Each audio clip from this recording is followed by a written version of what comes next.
I'm sweating everywhere.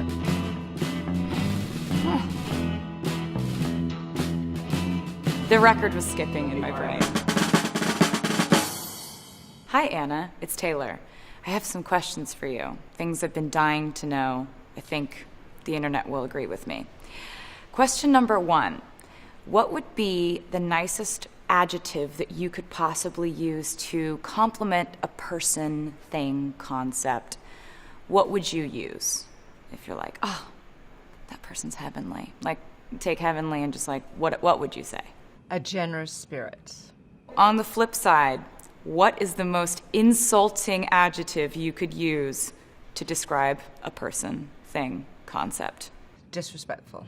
Do you want to mention? Well, since I'm late for you guys, I don't feel like I can say that today.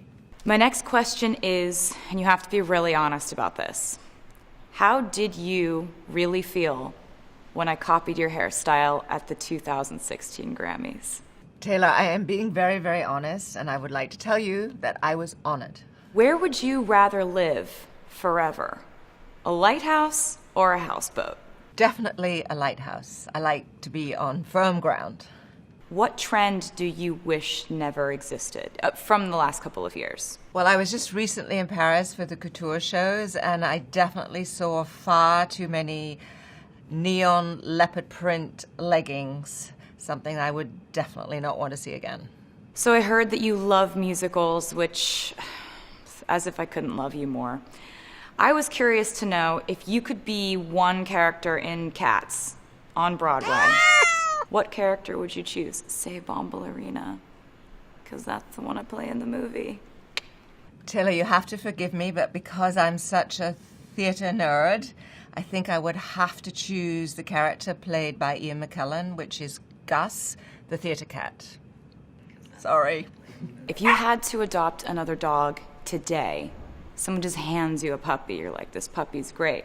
What would you name this new puppy? Taylor, I'm so glad that you asked me that question because actually we just have a new puppy in our household. She arrived this week, and her name is Finch. Here she is. And she's called Finch because we call all of our dogs after characters in To Kill a Mockingbird. So we have had a Scout, a Radley, and a Harper. And let me tell you, they are not happy about Finch's arrival. All right, Anna, if you were to have a dinner party, what would be the background music you would play? Like sometimes I'll go for like 60s big band pop songs, or sometimes it's Dean Martin. What's your go-to dinner party playlist? Taylor, I like to start the evening off with conversation, and then when we move on to a more informal part of the evening and into music, and maybe this will cause you to forgive me for my answer to the Cats question, I definitely would choose Fearless, maybe Red, and then, of course, Lover. Anna, thank you so much for answering my questions. They've been keeping me awake for years. You have no idea what a weight has lifted off of my life.